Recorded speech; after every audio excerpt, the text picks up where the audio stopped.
Quiere ser jefe de gobierno de la ciudad, pero más allá de eso es economista, así que me interesa mucho que me diga Martín Lustó, que está en línea, qué piensa de esto que está pasando, de este 1.300.000 de nuevos pobres, de esta beba que se encontró sin vida, de algo que va creciendo y no imaginábamos que podía llegar a ser de este modo, ¿no? Con tanto dramatismo, decía yo. ¿Cómo estás, Martín? ¿Qué tal, María Laura? ¿Cómo estás? Mira, lo de la beba en los alrededores de la Casa Rosada le pone imagen, ¿sí?, desgarradora, a algo que es lamentablemente un fenómeno mucho más amplio. Un país que hace mucho tiempo que no crece, que está trabado en su crecimiento y que tiene inflación y que tiene crisis recurrentes, genera esto, genera cada vez más pobreza. Y además una pobreza, si te acordás, cuando Aníbal Fernández dijo que la pobreza en la Argentina era más baja que en Alemania, no sé si recordás eso, nosotros tenemos una manera muy modesta de medir la pobreza. En la Argentina se es pobre si uno no tiene más o menos un ingreso para comprar 2,2 veces lo que vale comer, la canasta básica alimentaria. Y ahí metés todo, ahí metés la vivienda, ahí metés los servicios públicos, ahí metés los medicamentos, ahí metés el transporte, es decir, la comida, y en ese doble de comida, el doble, tenés que meter todo lo demás. Si no llegás a un ingreso con eso, sos pobre. Es una línea de pobreza muy, muy bajita la que tenemos nosotros. Y aún así estamos viendo estas cifras. Este fenómeno tan amplio en la Argentina es parte de lo que te decía antes, de que no crecimos y que las crisis empeoraron la distribución del ingreso mucho.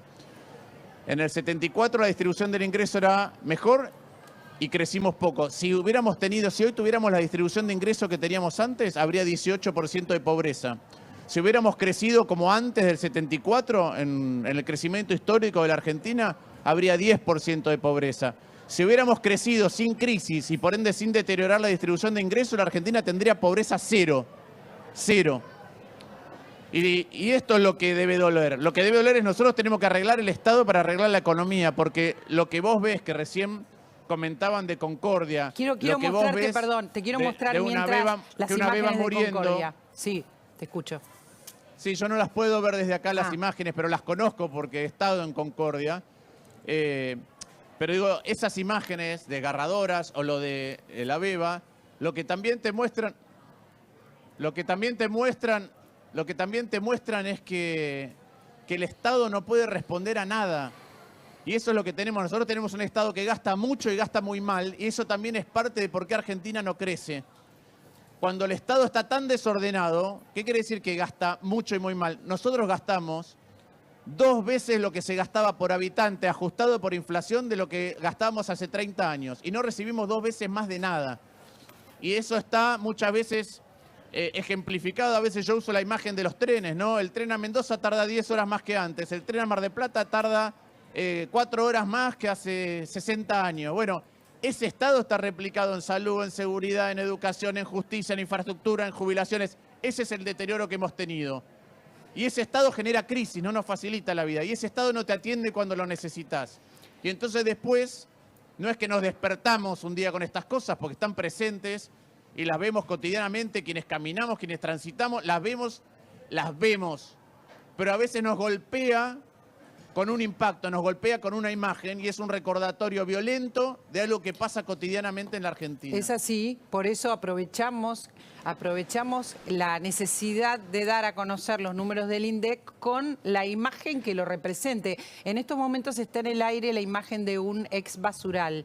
El Silencio se llama el barrio. Estamos allí hablando con los vecinos. Es un barrio que había un basural y ahora se está armando una recicladora de basura donde trabaja la gente sin baño, sin cocina, sin nada, y cocinan con un fuego nada más. Así vive muchísima gente y vive muchísima gente en distintos conurbanos, ¿no?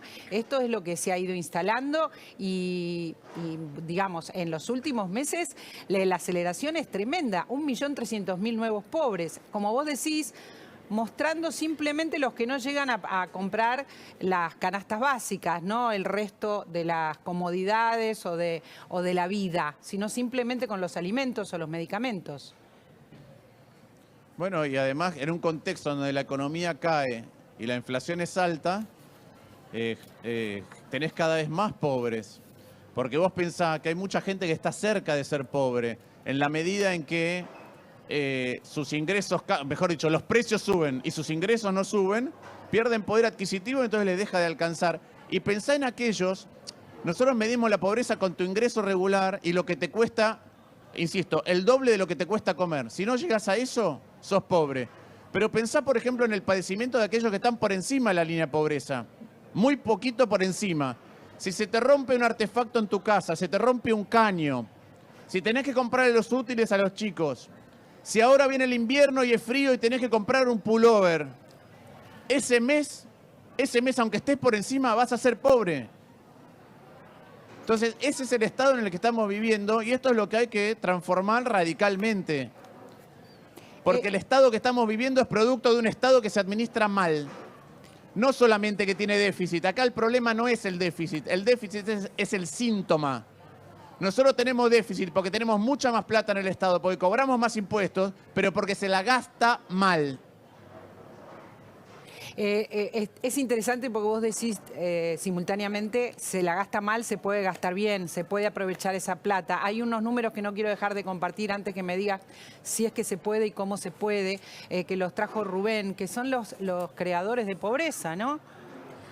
Exactamente, 7.142 pobres por día. Esto es lo que te marca la creación de pobres ahora en base a los números que conocimos. Esto significa que son 295 pobres por hora, 5 pobres, acabo de hacer una corrección, por minuto, no por segundo. 5 pobres por minuto, Martín. Exactamente. Esto se puede modificar porque es dramático, son dramáticos los números. Déjame explicar por qué pasa eso que acaba de contar Rubén. Vos imaginate esto, y vos imaginate lo siguiente. Para no ser pobre, vos tenés que acceder a determinada canasta que cuesta, otra vez, la comida y un poco más, que tiene un valor, ¿sí? Y es como si fuera, vos venís caminando y si tu cabeza no llega a la altura de esa canasta, sos pobre. Y ahora lo que empieza a pasar con la inflación y el no crecimiento de los ingresos, porque la economía se estanca, es que cada vez subo la vara más. Entonces menos gente llega a esa altura, menos familias.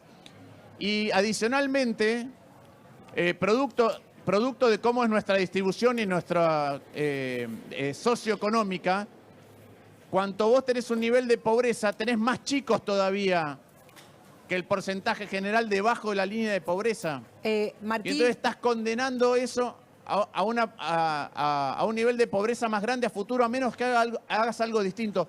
Vos pensás que si hay más chicos pobres que la pobreza general, si son más del 50 entre los chicos, pero 40 en términos generales, solamente a medida que vayan creciendo y vaya pasando el tiempo vamos a tener más pobreza, a menos que administremos el Estado distinto, hay que dos tengamos cosas claras cuáles son las A ver, prioridades. lo que quiero saber es, y creo que la gente lo quiere saber, son básicamente dos temas. Antes que sé que nos hiciste este huequito especialmente porque el tema lo amerita, pero lo que me parece más importante es, este gobierno gasta mal porque es ineficiente, porque se enriquece, es adrede. ¿Cuál es tu idea de por qué la plata del Estado ha permitido que no sean asistidos como tiene que ser asistido la población más vulnerable, que son los chicos?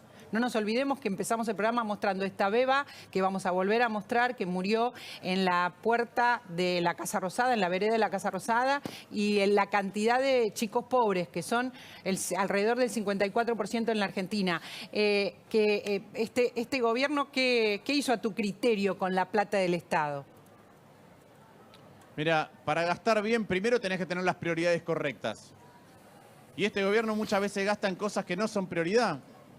Te voy a dar un ejemplo. Hay un petit hotel que queda sobre la calle Cerrito que se llama, creo que ahora, algo así como Casa Patria Grande, que es se lo dieron a la Cámpora para incentivar las relaciones culturales con el resto de Latinoamérica. Para eso ya existe la Cancillería. Y eso cuelga de jefatura de gabinete. Ese es un ejemplo. Hay miles de estos, millones. O nombrar gente en el Estado que no nos da un servicio a los ciudadanos. Yo doy este ejemplo siempre. Yo soy senador, ¿sí? Sí. En el Senado, para entrar al recinto, hay 3 puertas en la entrada del centro, 2 puertas de cada una de las entradas del costado. Y hay gente para abrirnos la puerta, 2 por puerta. ¿Es culpa del que está trabajando ahí abriendo la puerta? Claro que no es culpa del que está ahí. No es culpa del que está ahí. Pero sí culpa de aquel que cree que nombrando gente en el Estado a través del tiempo no genera ningún impacto. Yo no soy mejor senador, no pienso mejor, no debato mejor y no presento mejores proyectos si me abren la puerta. Y hablando de puertas... Entonces, hay despilfarro por todos lados. Pero sí, perdón, primero, prioridades. Sí. Segundo, capacidad de gestión. Si la capacidad de gestión es mala, no se puede resolver nada. Tercero, obviamente, transparencia. Te doy un ejemplo de concreto. Si no me equivoco, lo voy a decir de memoria, por ahí me equivoco, pero no por mucho. Debido en los años que fue ministro de Planificación, administró, ¿sabes cuánto? 150.000 millones de dólares. Decime dónde están. Decime cuál es la gran obra pública que dejó. Decime cuál es el dique que hizo. Decime cuál es el túnel subfluvial que hizo. Entonces, claro que tenés también ese impacto. Tenés las 3 cosas al mismo tiempo. Falta de prioridades, incapacidad para gestionar y después, como lo quieras llamar, corrupción, gasto público que es absolutamente innecesario, falta de o desidia para reconducir las cosas dando pelea para gastar en otro lugar. Martín, me parece que hoy no es día para hablar de candidaturas. No sé qué pensás. Lo que no quiero es despedirme de vos sin que me expliques cómo vos evaluás lo que pasó en el Senado. Nos corramos de la pobreza un poquitito y me digas, ayer hubo un escándalo que mostramos aquí en vivo y en directo, donde se iba la gente de Juntos por el Cambio y también la gente del Grupo Federal. Entonces, quiero preguntarte cómo ves vos lo que está pasando en el Senado, el momento en que Cristina Fernández de Kirchner pierde la mayoría, digamos, pierde el poder. Mira, a mí no me gustó nada lo que pasó ayer en el Senado. Y la verdad que tenemos que pedirle disculpas a los familiares de Lucio, a la gente que tiene cardiopatías congénitas, a aquellos que son padres o familiares de víctimas de accidentes de tránsito producidos por alguien que estaba al comando de un auto en una situación de gradación alcohológica que no lo habilitaba a conducir y que por ende estaba rompiendo la ley. Todos esos temas se van a tratar en 2 semanas, pero sí quiero decir lo siguiente. No se pueden tratar ningún tema, por virtuoso o relevante que sea, en contra de todas las instituciones y en contra del reglamento. Porque si no, después se habilita que se trate cualquier tema absolutamente nocivo para la sociedad. Eso es lo que intentaba. Como se trató en su momento la reforma judicial, como se trató el cambio de la regla del procurador. Si el kirchnerismo, cuando pierde la mayoría, no acepta que perdió la mayoría y inventa reglas nuevas, entonces se abre una ventana muy peligrosa. Entonces, yo desde mi lugar, no me gustó lo que pasó ayer, le pido disculpas a todos aquellos involucrados con las leyes que tenemos que tratar, que teníamos que tratar y que vamos a tratar, pero también les quiero decir que no puede ser de cualquier manera. No puede ser contra las reglas, no puede ser contra las instituciones que tenemos, porque entonces se abre una puerta muy, muy peligrosa. Vamos a tratar estas leyes en 2 semanas, se van a sancionar, pero no a contramano de las reglas. Martín, ¿tenés un minutito para esperarme? Porque tengo la suerte de tener acá a Emilio Monzó. Ustedes saben que fue el presidente de la Cámara de Diputados, que sabe manejar cuando hay despelote, se dice, no sé, mi mamá se va a enojar. Pero que además ahora, además de ser diputado por la provincia de Buenos Aires, está trabajando... Bueno, después lo contará. Está asistiendo a una campaña. Pero perdón, sí. ¿Te puedo decir algo? Dale. ¿Cómo no? Lo saludo a Emilio desde acá. Dale. Hay una cosa muy, muy importante con los presidentes de la Cámara y por eso Emilio, entre otras cosas, fue un gran presidente de Cámara. Porque el presidente de la Cámara conduce el debate, pero no es arbitrario, no puede cambiar las reglas, no puede interpretar el reglamento a voluntad, se tiene que atener a las cosas. Y Emilio, siendo presidente de la Cámara, elegido por la Cámara, pero siendo un diputado de Juntos por el Cambio, tenía ese nivel de objetividad para conducir los debates, cosa que no pasa con Cristina y que tampoco pasó ayer con Claudia Ledesma en el Senado. Pues justamente por eso quería aprovecharlo, ¿no? Para que nos explique qué significa para él, como expresidente de la Cámara de Diputados, respetado por todos, por oficialismos y oposiciones, qué significa esto que pasó ayer y cómo lo vio, esto de correrse o armar un reglamento de acuerdo, Emilio, a lo que le venga bien. No es, como decía Martín, ahora Martín, no es un tema de cómo le venga bien. Es claramente como recién decía Martín, es cuando a vos te elevan y te eligen en ese lugar, es decir, por alguna razón está elevada la presidenta del Senado, por alguna razón está elevado el presidente de la Cámara de Diputados. Elevado físicamente, literal. Elevado físicamente, literalmente, pero te ponen ahí todos los pares para que vos, en bases al reglamento, puedas arbitrar una sesión. Cuando vos te elevás y ese lugar que estás elevado lo utilizás para un interés propio, no es porque sí. En esa sesión hay un interés claro de la presidenta del Senado de no tratar la sesión, lamentablemente por la gente que estaba esperando. Yo pido también disculpas en nombre de todo el Congreso de la Nación, porque tenían media sanción de la Cámara de Diputados y podría haber salido alguna de las leyes del día de ayer, pero utilizan esa elevación y ese lugar y esa autoridad en pos de intereses muy particulares de su propio espacio político. Cuando vos sos presidente, dejás de pertenecer a tu espacio, vos sos presidente del todo. Esta es la ubicación que tiene que tener una autoridad de cualquiera de las cámaras. Bueno, en primer lugar no fue la presidenta del todo, como diría Emilio, no fue la presidenta del Senado, que era Cristina Fernández de Kirchner, justo casualmente cuando pierde la mayoría, y quien estaba no estaba presidiendo todo. A eso me refiero con que le venga bien.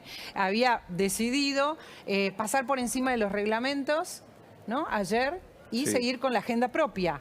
No es complicado ser presidente de cualquiera de las cámaras si uno si uno está dentro de las reglas, no es complicado. Es trabajar, tener tranquilidad, ser objetivo justamente por el reglamento, es un condicionante permanente.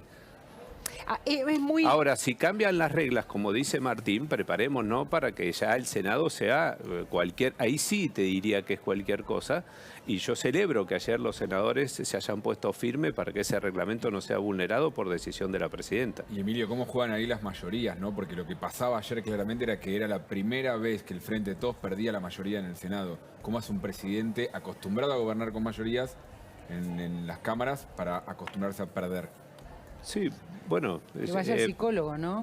No es acostumbrarse a perder. Creo que ayer la mayoría la lograron también por el grado de vulnerabilidad al reglamento que pretendía hacer la presidenta. Me parece que la mayoría también tuvo que ver, fue una mayoría o una minoría circunstancial, pero era tan grave lo que llevaba adelante la presidenta que logró que del lado opositor, más el peronismo, no sé cómo se llama ahora, federal, se ponga firme frente a la vulnerabilidad o a pretender vulnerar el reglamento como lo quiso hacer la presidenta del Senado. Es interesante esto que está diciendo María Laura. Emilio Martín, porque estamos hablando de reglas, estamos hablando de reglas en general. Iván Carrino lo va a contar seguramente y nos ha contado. Lo que piden los inversores son reglas, es seguir las reglas, es seguridad jurídica. Lo que se necesita para que un país funcione son las reglas y los reglamentos, cumplir con eso, ¿no, Martín? Sí, pero además, olvidémonos por un rato los inversores que lo necesitan, pero lo necesitamos nosotros para resolver vivir. los desafíos que tenemos por delante de acuerdo a los métodos que nos dimos de resolución de las miradas distintas y los conflictos que podemos tener. Para eso existe la Constitución, para eso existen los reglamentos, para eso existen las leyes. Entonces, ¿qué fue lo que pasó ayer? Para explicarlo, no fue Juntos por el Cambio. Pensá que se fueron también un grupo de legisladores que antes estaban dentro del kirchnerismo. Y yo te voy a decir mi experiencia personal. En la pandemia, el kirchnerismo abusó y se desentendió del reglamento, y a mí, que en la modalidad virtual era uno de los pocos de Juntos por el Cambio que estaba en la Cámara, me tocó batallar permanentemente por eso. ¿Cómo rompía el reglamento todo el tiempo el kirchnerismo en ese momento? Con la excusa de la mayoría. Con la excusa de la mayoría nos imponía cualquier modo. Cristina controlaba cómo funcionaba la virtualidad, si teníamos que anticipar cómo íbamos a votar, el orden en el que íbamos a hablar, todo, hizo todo lo posible.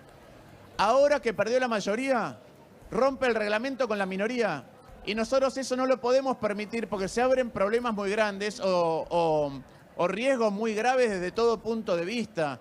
Entonces, eso es lo que hizo ayer el kirchnerismo. No me acuerdo, creo que es el artículo 188, el 225, y fue tan mezquino, porque ¿qué es lo que no quiso la vicepresidenta de la Nación? No quiso mostrar que ahora, antes ella ordenaba las sesiones con el temario que ella quería. ¿Por qué? Porque tenían mayoría. Ahora que ya no tienen, nosotros pedimos una sesión con un montón de temas que ellos no trataban, y hay un montón de otros temas y propuestas que nosotros presentamos y jamás se trataron.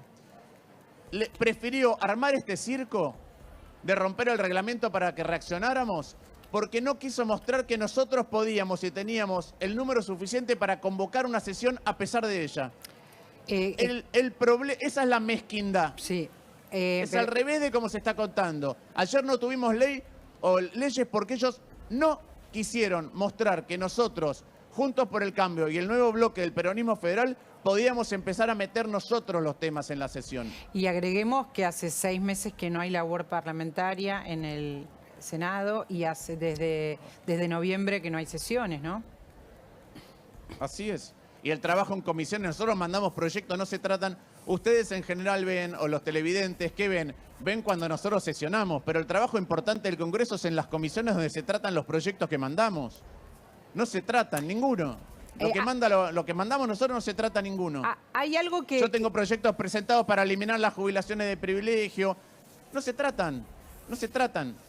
Hay algo que se siente no solamente en el Senado, es un ejemplo el Senado, Emilio, también en general la gente tiene la vivencia de que hay parálisis, de que no suceden cosas, no se hacen cosas para que se avance. En general, digo, ¿no? Desde el gobierno, las autoridades no están a la altura de las cosas. Esta sensación de parálisis del gobierno por las internas, la gente lo acerca y lo dice cuando habla con ustedes los diputados.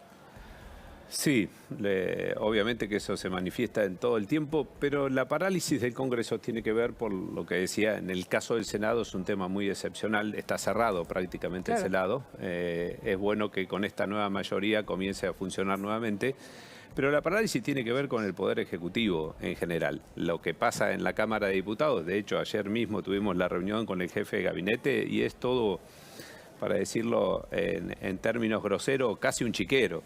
Es decir, no hay un orden dentro del oficialismo, no hay bajada de línea, no hay un oficialismo, hay una cámpora que juega dentro del recinto en contra del gobierno nacional. A partir de ahí vos no podés pretender que la Cámara de Diputados, en este caso, funcione bien. Martín, no sé si quieres además agregar... hay una cosa adicional. Sí, una cosa adicional, lo escuchaba Emilio, y Emilio con su experiencia lo voy a desafiar a ver si recuerda si alguna vez pasó esto. Durante 2 años seguidos, nosotros sesionamos ordinariamente, y cuando viene el receso, si el Poder Ejecutivo determina que hay extraordinarias y manda un temario, tenemos que sesionar. Ya van 2 veranos donde el Poder Ejecutivo manda una veintena de proyectos y no consigue que se sesione. Yo creo que no pasó nunca en la historia del Parlamento argentino. Martín, quiero agradecerte este ratito. Sé que estás en una actividad con Emanuel Ferrario, así que te agradezco muchísimo. Que los otros temas quedarán para otro momento, para que hablemos de candidaturas, de internas, de paso, etcétera. Perfecto.